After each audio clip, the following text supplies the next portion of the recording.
तो चलिए इस वीडियो में हम लोग प्रोबेबिलिटी से रिलेटेड एक इंपॉर्टेंट क्वेश्चन देखते हैं। A card from a pack of 52 cards is lost from the remaining cards of the pack. 2 cards are drawn and are found to be both clubs. Then find the probability of the lost card being a club. इसका मतलब क्या है कि 52 cards में से एक card जो है वो कहीं खो गया और इसके बाद उन्होंने 2 कार्ड्स निकाले हैं और वो दोनों क्लब हैं, ऐसा नोटिस किया गया। आपको बताना है कि जो लॉस्ट कार्ड था वो भी क्लब का था।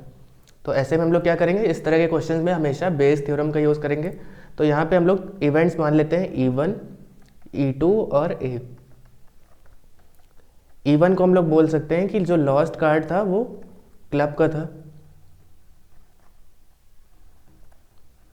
तो ऐसे में प्रोबेबिलिटी ऑफ E1 क्या हो जाएगी, अगर कोई कार्ड क्लब का खोया है तो वो कैसे हो सकता है 13/52, क्योंकि 13 आपके टोटल क्लब्स हैं, तो ये हो जाएगा 1/4। अब अगर हम दूसरा इवेंट E2 मान ले, लॉस्ट कार्ड जो है वो, अगर लॉस्ट कार्ड क्लब का नहीं है इसका मतलब 1 - 1/4 probability of happening of event plus not happening of event 1 के बराबर है। तो PE2 क्या हो जाएगा, प्रोबेबिलिटी ऑफ E2 1 - 1/4 यानी कि 3/4। इसको आप 13/52 से भी कर सकते हैं, वैसे भी सेम आएगा। अगर हमें A इवेंट को डिनोट करना है तो हमें ये बताना होगा कि दोनों जो कार्ड्स हैं वो क्लब के थे, क्योंकि हमें निकालना क्या है ultimately probability of E1 given that A has occurred. अब इस केस में A क्या है कि आपके जो 2 कार्ड्स निकाले गए वो दोनों क्लब्स के नोटिस किए गए, ऐसा इन्होंने बोला है क्वेश्चन में। इसका मतलब हमें A को क्या लेट करना होगा, both cards drawn are of club.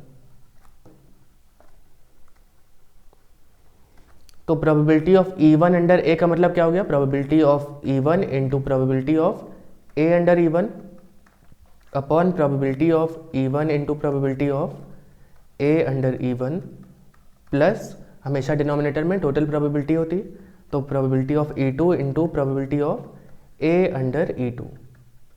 E1 का मतलब क्या है 1/4 और probability of A given that E1 has occurred. E1 का मतलब लॉस्ट कार्ड जो था वो आपका क्लब का था और तब आपने 2 कार्ड्स निकाले हैं वो क्लब के हैं। ऐसे में क्या होगा, देखिए एक कार्ड क्लब का अगर खो गया है तो कितने कार्ड्स बचे 12। तो अगर हम उन 12 कार्ड्स में से 2 कार्ड्स निकाल रहे हैं तो वो क्या हो जाएगा, कुछ इस तरीके से निकालेंगे 12C2, और क्योंकि एक कार्ड खो चुका है इसलिए 51C2 हो जाएगा ये।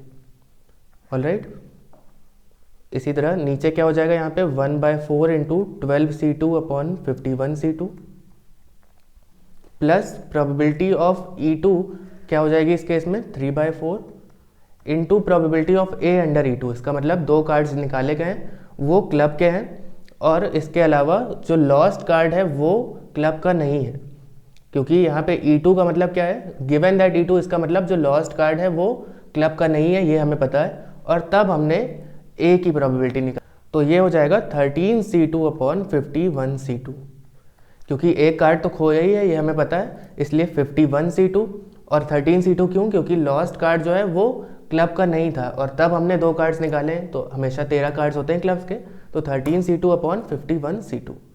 तो इसको सॉल्व करिए और इसका आंसर हमें कमेंट में बताइए क्या होगा।